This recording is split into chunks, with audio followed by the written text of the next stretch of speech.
Welcome once again, ladies and gentlemen, boys and girls, to the Dr. Ruehl Show. I'm your host, Dr. Franklin Ruehl. Today, we're showcasing the 1959 sci-fi flick Teenagers from Outer Space, starring David Love and Bryant Grant. But first, a trivia question. Let me extricate here from this paper prison. This concerns lobsters. You'll find out why in a few minutes. The question: what is a term for a group of lobsters? Multiple choice, inverse alphabetical order. Is that a wedge, smack, hover, or deck? Now the only prize for the correct answer, one pat on the back, you'll have to administer to yourself. Heck of a lot better than a slap on the belly with a wet trout. Now, roll tape! Ships of an alien source are approaching from the sky. Radio contact has been attempted but cannot be established. Instructions are to prepare for an attack by an unknown enemy.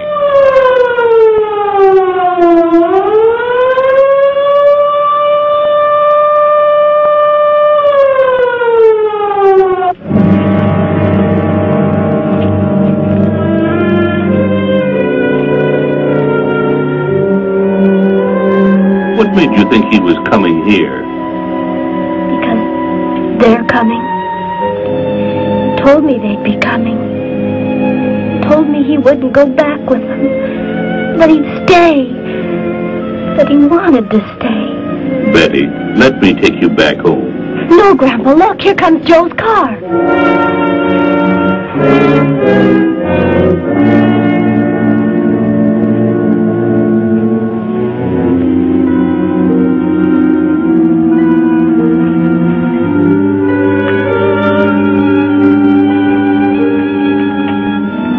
Betty!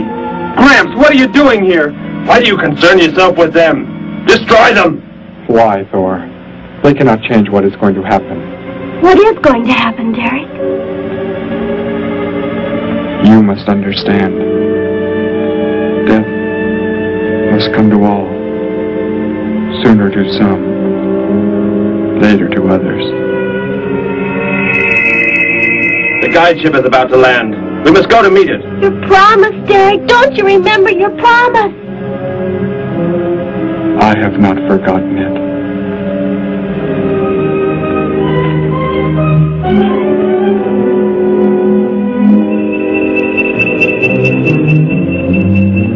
Call that the guide ship. And it looks like there are 100 more still in the sky. What are they going to do? Derek told me. The other ships are loaded with thousands of those horrible creatures, like the one Derek killed today. Why are they bringing them here? To raise, for food, a safe distance from their own people. And they don't care what happens to us? Derek cared. He wanted to make the earth his home. He promised he would never leave. Oh, Joe! I would have used the disintegrator on them, but it will not function without energy supply. It was damaged when you crashed. I had to bluff with it. It is just as well. They will be the first victims of the Gargan herds.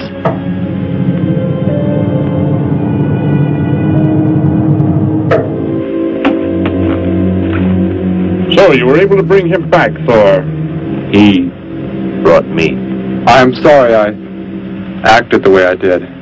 I am ready to take my punishment. There will be no punishment, my son.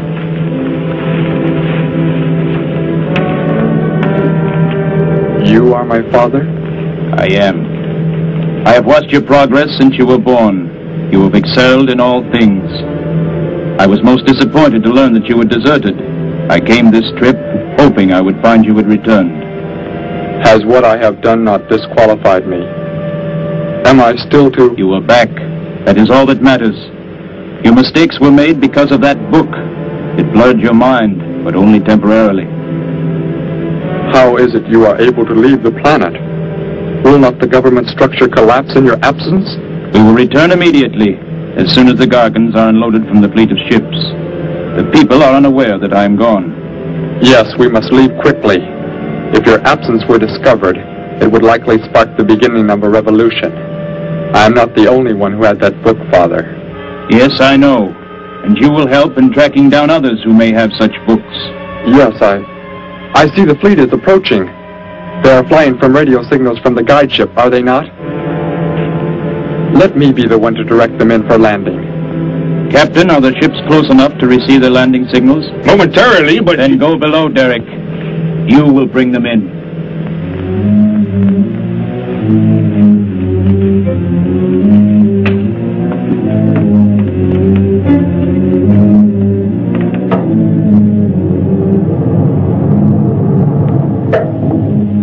Derek, what are you doing? Unbolt the hatch. Looked like Derek went in first and closed the entranceway. Whatever's in the sky, they're getting mighty close. Derek has some plans. He's not doing what they want him to, I'm sure. Master control to fleet. Master control to fleet. Increase speed. Set flight pattern to -.08. Increase speed. Open this hatch at once. The ships seem to be converging and increasing their speed. They cannot land. He is not trying to have them land, but crash! They're coming right at us! Derek's doing it! That's what he planned! But he's in charge of her. He'll be killed too. Get down inside the cave. My son, please think of what you are doing. Turn the ships around before it is too late. Hold course steady.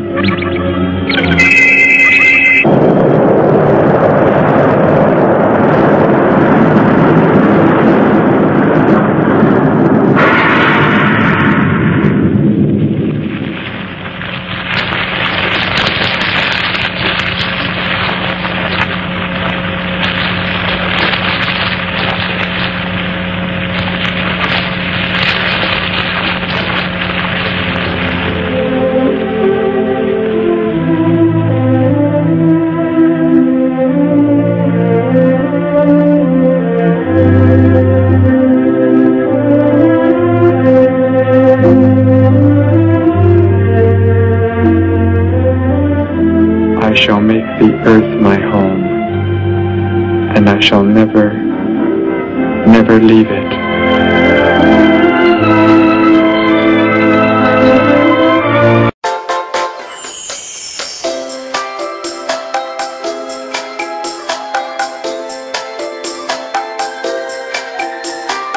Hey, what's up? This is Benny Guzman. If you're enjoying the Dr. Ruehl Show and you want more bizarre entertainment, check out our radio show, Hypergalactic Enigmas, at www.blogtalkradio.com/DEFCON0. Also, you can go there and download our previous broadcast free in MP3. Now, back to the Dr. Ruehl Show. Welcome back, and how about that? All of the aliens, including the hero, were destroyed at the end. And in a sense, I like that when the hero is killed, because that makes the film more memorable. Now, some critics have labeled this film a bomb. While not the best sci-fi film ever produced, certainly not the worst. For example, I was most impressed with the disintegration ray, which instantly transmogrified humans into skeletons. Excellent work there. As far as the spaceship goes, that was low budget, and of course the shadow of the giant lobster, extremely low budget. The acting was acceptable, the plot interesting, and the music good. So on the Ruehl scale, we're first magnitude's best, 10th magnitude worst. Teenagers from Outer Space from 1959 garners a 6.75 rating. Now, a few facts about the film.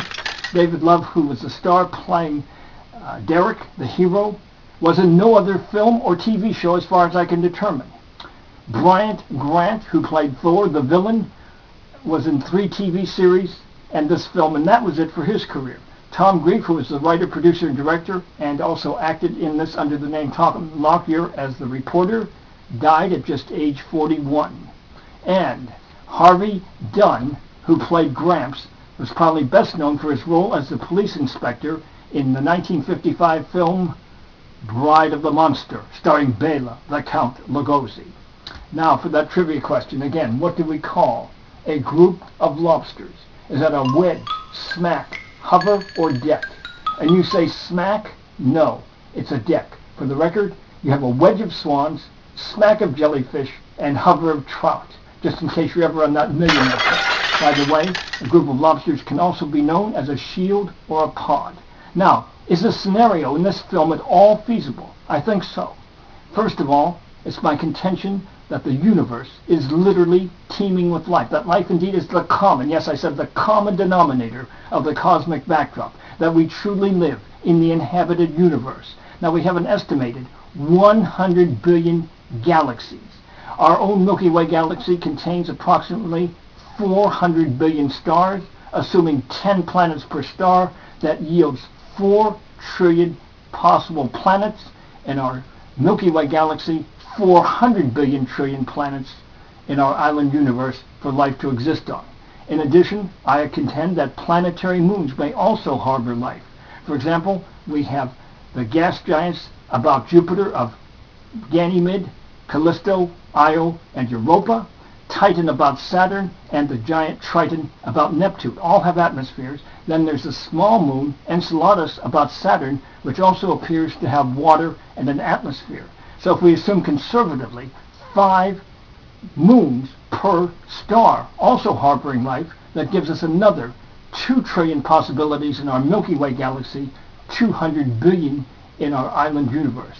And I argue that no matter how hostile the conditions are, we should expect to find an entire spectrum of bioforms on each of those planets and moons, ranging from lower to higher embodiments, none of which are necessarily humanoid or English-speaking or even intelligent. But over time, we're talking about a universe that's 13.7 billion years old.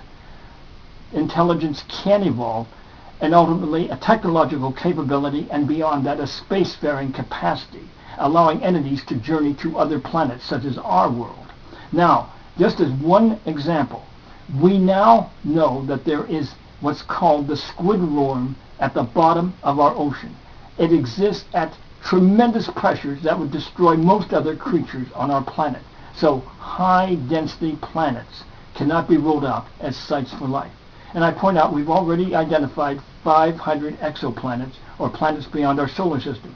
Well, that's a relatively small number. We have difficulty in pinpointing them because we can't observe them directly, but must infer their existence through secondary and tertiary characteristics. For example, there is what we call the wobble or gravitational perturbation, where a large planet will affect the motion of its star that it orbits, and we can detect that. Or there's also the transit, where a large planet passing over a star will cut down on its luminosity to a certain extent. But we can't identify small rocky bodies. For example, an alien observer studying our solar system could identify the 4 gas giants of Jupiter, Saturn, Uranus, and Neptune, but not the inner planets such as Earth and Mercury. So I contend that, again, we have this plethora of planets out there, we have the time, and we have counterexample after counterexample of entities able to exist in hostile environments. So, given these facts, it is within the realm of feasibility that aliens might arrive on another planet, such as terra firma, to drop down creatures such as lobsters that would be a breeding ground for their food source. Not likely, but certainly not impossible. Now, until next time, may the power of the cosmos be with you. Yes, yes.